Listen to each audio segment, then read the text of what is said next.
যে মেয়েরা রাতে এই 5টি কাজ করে আল্লাহর খাস করম সেই ঘরে হয়, আর তার দোয়া তাড়াতাড়ি কবুল হয়, সমস্ত দুঃখ শেষ হয়।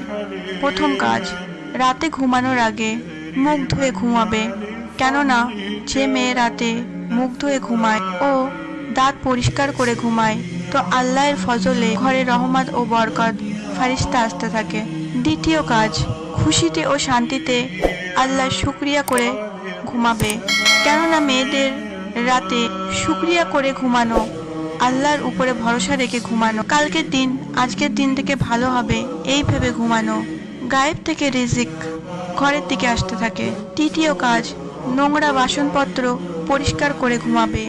যে মেয়েরা রাতে নোংরা বাসনপত্র ধুয়ে নেয়, তো রিজিকের ফারিস্তা ওই ঘরের মধ্যে ফজরের আগে আসে ও রিজিকে বরকত হয়। চতুর্থ আমল, আয়তাল কুরসি ও 4 কুল পড়ে শোবে। এটি এমন এক আমল, সমস্ত বাজে জিনিস আল্লাহর করমে ঘর থেকে দূরে থাকে। পঞ্চম কাজ, রাতে সোজা হয়ে ঘুমাবে, উল্টো হয়ে ঘুমানো থেকে দূরে থাকবে।